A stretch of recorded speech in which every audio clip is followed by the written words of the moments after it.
Radikalisme itu adalah benih atau bibit dari terorisme. Nah, radikalisme itu sangat berbahaya dan sampai kemarin Presiden berpesan kepada TNI Polri untuk jangan sampai kesusupan gitu. Karena kelompok radikal itu ya tujuannya mau menjadikan Indonesia seperti Libya, seperti Irak, seperti Mesir, seperti Yaman, seperti Suriah, yaitu perang tanpa henti, bunuh-membunuh, kacau balau, sehingga sumber daya alamnya bisa disedot oleh orang yang menciptakan, yaitu radikalisme kan itu. Nah ini kemarin BNPT itu lewat direktur penjagaannya yaitu Brigjen Ahmad Nur Wahid memberikan 5 ciri mengenai radikalisme. Ustadz radikal itu cirinya apa saja itu. Nanti saya tambah lagi ya, tambah 2 nanti. Yang pertama kalau menurut BNPT yang ciri ustadz radikal itu yaitu ustadz yang anti Pancasila, pro khilafah, menganggap Pancasila itu tidak islami, menganggap Pancasila itu menyebut tauhid dan seterusnya gitu. Mereka juga anti ini anti Pancasila berarti anti semua yang terkait Pancasila termasuk mengharamkan lagu kebangsaan dan seterusnya itu. Jadi dan mereka membodai umat itu dengan kata-kata yang seperti itu. Yang kedua takfiri. Takfiri itu maksudnya ustadz-ustadz yang radikal itu biasanya mudah sekali mengkafirkan orang, membid'ahkan orang, menyesatkan orang, memusyrikan orang yang tidak sejalan dengan agenda dan keyakinan mereka. Jadi yang pertama anti Pancasila, yang kedua suka mengkafirkan atau takfiri. Yang ketiga cirinya adalah mereka selalu anti pemerintah, selalu membuat distrust kepada siapa saja yang sedang berkuasa, pemerintahan manapun itu.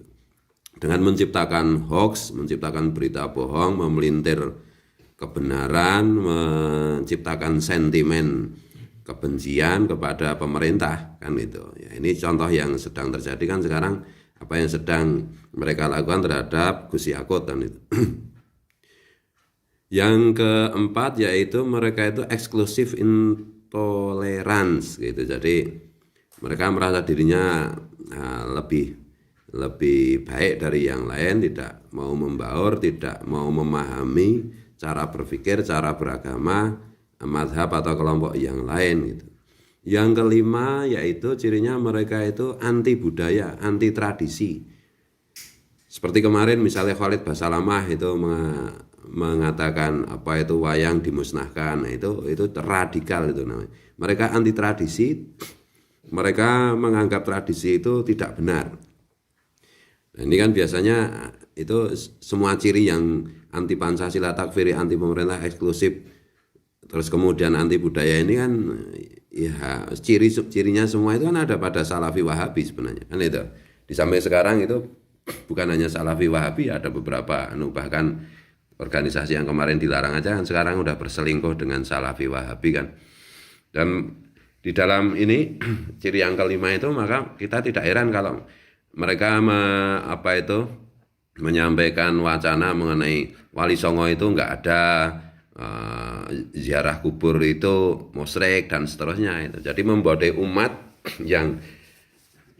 Islam di Indonesia yang kebetulan literasinya belum tinggi dengan kebohongan-kebohongan, kedustaan-kedustaan itu. Nah, saya mungkin perlu menambahkan ini kan 5 ciri yang diberikan oleh BNPT mengenai ustadz radikal yaitu.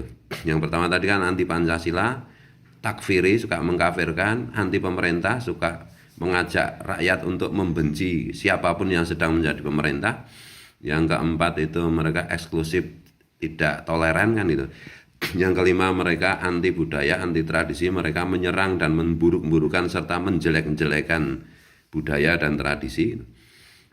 Nah, saya mau menambah itu. Yang keenam mungkin perlu ditambahkan, ciri mereka itu adalah mereka anti ulama tasawuf, anti ulama tarekat gitu. Itu sejak zaman dulu kan memang begitu tuh. Salah satu cirinya itu mereka menyerang, makanya ulama-ulama yang mengamalkan ilmu tasawuf, yang memiliki torekot itu mereka serang, mereka fitnah itu. Termasuk diantaranya kan guru sekumpul dan lain-lain gitu. Dan juga ulama-ulama yang terkait dengan tasawuf itu berarti ulama-ulama yang semuanya terkait dengan NU kan gitu. Makanya Gus Dur dulu juga difitnah, Nurholis Majid difitnah, kemudian Sayyid Quraisy Shihab juga difitnah, kemudian Kiai Said Akil Sirot juga difitnah, Yahya Stakuf juga difitnah, Gus Mus juga difitnah. Ya siapa aja yang pokoknya yang terkait dengan NU, karena NU itu adalah salah satu organisasi yang menampung ulama-ulama yang beraliran tasawuf, yang mempraktikkan tasawuf gitu. Yang ketujuh, yaitu mereka selalu hanya berbicara masalah fikih, masalah hukum, tidak dikaitkan dengan yang lain, dan cara mendekati fikih atau hukum itu mereka sangat kaku itu. Dan mereka selalu dalam tanda petik untuk mengelabui masyarakat itu, mereka selalu mengandalkan dalil-dalil itu sendiri, ada kalanya itu memang benar ada kalanya dalil palsu, ada kalanya bahkan dalil yang benar-benar ada itu mereka plesetkan pengertiannya itu. Jadi kira-kira itu kalau kita bertemu dengan orang-orang yang seperti itu, yang anti Pancasila, yang mengatakan pemerintahan Indonesia ini tauhid dan seterusnya, itu jelas radikal. Yang suka mengkafirkan, membid'ahkan orang, memusyrikan orang, itu radikal. Yang suka mengajak rakyat untuk membenci pemerintah dengan berita-berita bohong, itu radikal. Yang eksklusif, intoleran, merasa paling benar, tidak mau memahami yang lain, itu radikal. Yang anti budaya, yang anti tradisi, yang menyerang budaya Indonesia, menyerang tradisi Indonesia, itu adalah radikal. Yang anti ulama tasawuf, anti ulama-ulama NU, itu radikal. Yang terus-menerus hanya bicara hukum, fikih, dengan dalil-dalil yang mereka maui, dengan cara memahami dalil yang sesuka mereka, itulah radikal. Waspadalah supaya Indonesia jangan menjadi negara yang kacau balau seperti Libya, seperti Mesir, seperti Irak, seperti Yaman, seperti Suriah. Ya.